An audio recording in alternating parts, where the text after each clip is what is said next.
Drinking is still a popular pastime in the year 2077, and with the use of synthetic organs, the people in the Cyberpunk universe are probably having a grand old time.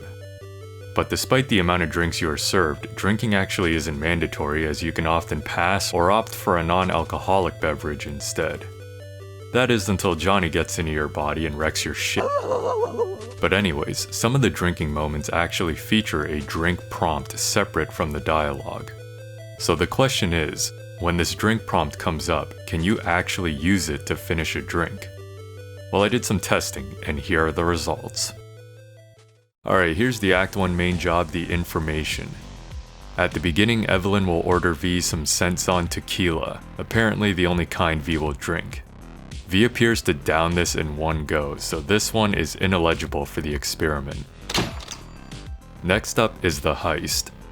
When you first enter the afterlife, Jackie can order you some Johnny Silverhands. You both finish it in one swig, so while you do finish it, you are once again only offered one prompt. Still in the afterlife for the main job Ghost Town, at the top of the job, Rogue gets you a glass of something, and unfortunately you only get the initial prompt to drink. Nothing else after, so you're not allowed to finish this one. At the end of Ghost Town, you have a beer with Panam at the Sunset Motel. You can finish this drink, although it strangely has a sequence to it. Once the bottle is placed, you can drink from it 6 times.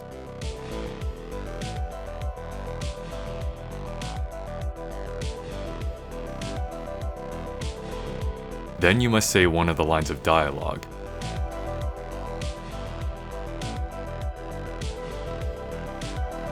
Then you can drink one more time and have to say another line of dialogue.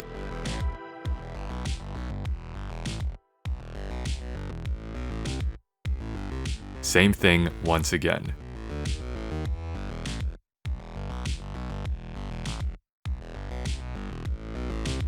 Finally, after Panam leaves, you can drink from the bottle 3 more times for a total of 11 sips to finish it. Meanwhile, Panam downed her first bottle in one go. This sent me down a rabbit hole trying to figure out how much liquid V was sipping. A standard beer bottle in the US is a version of a long neck, which holds 12 ounces. In Canada, we have them marked at 330 milliliters. Anyways, these are what you get in a 6-pack, extremely common. However, the beer bottles in the game look much bigger, especially the body. In the US, there are bigger long necks called bombers, typically holding 22 ounces or 650 milliliters. But that seems a bit excessive, so a third option is the Euro or British bottle, a half-liter long neck that is standard for single bottles in Europe, including Poland where CDPR is based. I actually happen to have a bottle of this size. Size-wise, it seems more accurate to the in-game bottles. Anyways, I'm gonna go out on a limb and say the bottles are based on the Euro-sized ones. So let's say a beer has 500 milliliters. For V to finish the bottle in 11 sips, that would be an average of about 45 milliliters of beer per sip. That's actually a very realistic amount, maybe even on the low side for some. I think that covers the drinks from the main jobs, but I might have missed some, so let me know. I guess for fun I'll also mention you can eat the entire yakitori stack during Gimme Danger, but that shouldn't be surprising since they actually disappear off the stick when you eat one. V also eats the middle 2 in one go, which is kinda strange. There's hardly any eating prompts in the game, so this is still cool. Alright, here's some side jobs. This is with a little help from my friends from the Panam questline. During the little campfire sesh with the Aldo squad, you can elect to drink or raise a toast to Scorpion. After, the drink appears to be bottomless. The drink animation is a bit long, so I only tested about 15 sips. But I find it unlikely they would program such an arbitrary number that high, so I'm calling this one bottomless. In the next Panam side job, Queen of the Highway, you get a drink after fending off the attack at the camp. You get the choice of a beer or lemonade, and no matter what you choose, you unfortunately only get 2 sips before collapsing. Per the story of the quest, this one is also ineligible. In River's final mission, Following the River, you can drink a beer with him after prepping the jambalaya. This one I drank 30 times. Probably far more than I needed to, but it means I'm almost 100% sure that this is a bottomless beer. and later when you actually eat the jambalaya, that too appears to be bottomless. I don't think River's family was too impressed with my behavior at the dinner table. In the Kerry side job Rebel, you can have coffee with him at Capitan Caliente. Interestingly, when Kerry tells you to drive him there, he calls it Carnitas, which is the name of a street, but not the right one. Anyways, the coffee is bottomless. Regardless of what you order, it comes in the same cup. I drank it 30 times in total, some of which were after Kerry left. During that time, Kerry didn't take a single sip. I read that he does if you take too long with one of the dialogue choices, but it evidently wasn't the one I waited at. In the final Judy quest, Pyramid Song, she'll give you a cup of coffee the next morning if you spend the night at the cottage. And this one, you can finish. It takes 3 sips. So far, that's only the second drink you're allowed to finish by choice. In the side job Heroes, Mama Wells offers you a beer when you first arrive at the bar, and you only get the initial sip of that one. Same for the side job Raymond Chandler Evening when you return to the bar later. Pepe offers you a drink, but there's only the first sip for that. In the side job There Is a Light That Never Goes Out, you'll go with Joshua Stephenson to meet with Zuleika. She offers you a beverage, of which the only real option is water. You ask for alcohol and they both give you the stink eye. Asking for water gives you a drink prompt, and this cup can be finished. 3 sips is all it takes, making this the 3rd drink so far that you can optionally finish. That does it for the base game. Let's check out Phantom Liberty.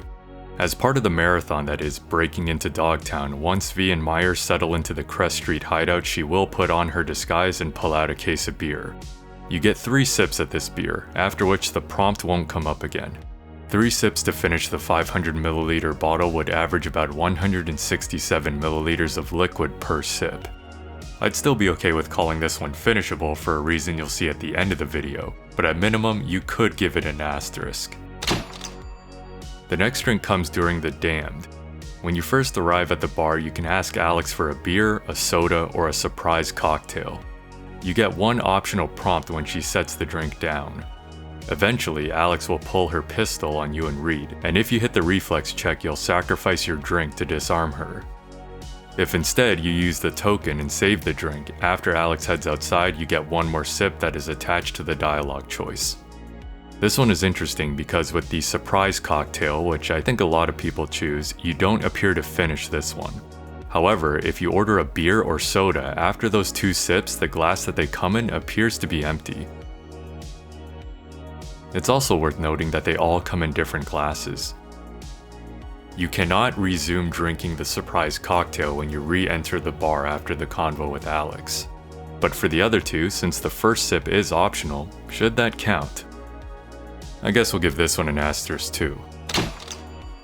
Next up is Get It Together. When you meet with Hans face to face, he offers you some tea. If you accept, you sadly only get 1 sip, which is tied to the prompt of sitting down.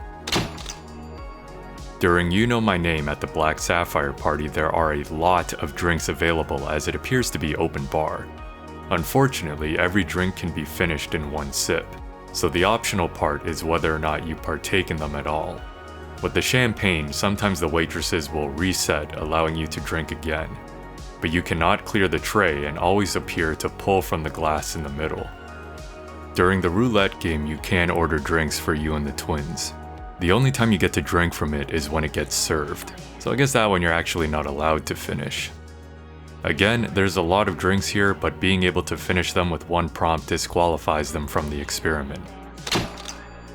Finally, the last drink opportunity comes during Birds with Broken Wings if you decide to hang with Alex at the bar for a bit. You get 1 sip of whatever she pours at first, toasting her health. Then she reaches over the bar for a second bottle and pours you some of that. You do another toast and then she'll run to the radio.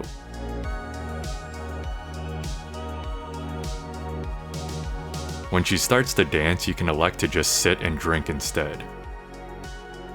You can take sips up until the point where the dance sequence stops and the dialogue options come up, so I'm gonna call this one bottomless. Quite a hilarious scene for Alex, dancing away while V just keeps taking tiny sips. In patch 2.1, CDPR added the ability to drink at some of the vendors in the city. If the vendor serves a beer, it takes 4 sips to finish.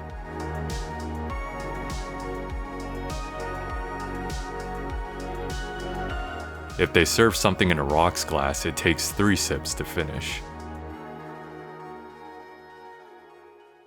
Remember earlier for the beer with Myers when I said 3 would be possible? Well, if V can finish one in 4, then I would say it's not a stretch to finish one in 3. I haven't mentioned it yet, but V can one-shot boiling hot coffee and tea in the apartments, so maybe V just has remarkable drinking capabilities. And that concludes the drinking moments that I can recall. On screen now, you should see all the missions with drinks that you can finish, as well as ones that have an infinite prompt. And I'll have all the missions that I tested listed in the description. If you know of any others that I missed, then please comment about them below. That does it for this video. Thanks for watching.